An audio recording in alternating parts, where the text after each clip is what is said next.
रामकृष्ण हरी माऊली.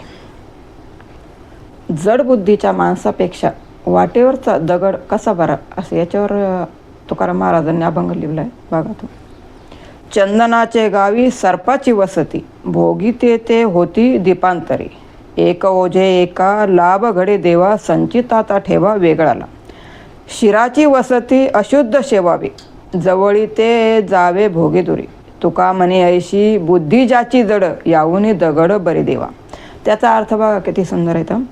चंदनाच्या वनामध्ये सर्पाची वस्ती असते, पण चंदनाचा सुगंध मात्र दूर दीपांतरी राहणाऱ्या व्यक्तीलाच घेता येतो.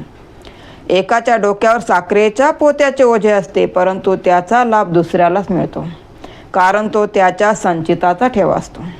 गायीच्या स्तनाला लागलेला गोचिड दूध जवळच असून न पिता रक्तप्राशन करतो. असा प्रारब्धाचा भोग बलवान असल्यामुळे प्रारब्धाने जवळ असलेले दूर जातात आणि दूर असलेले जवळ येतात.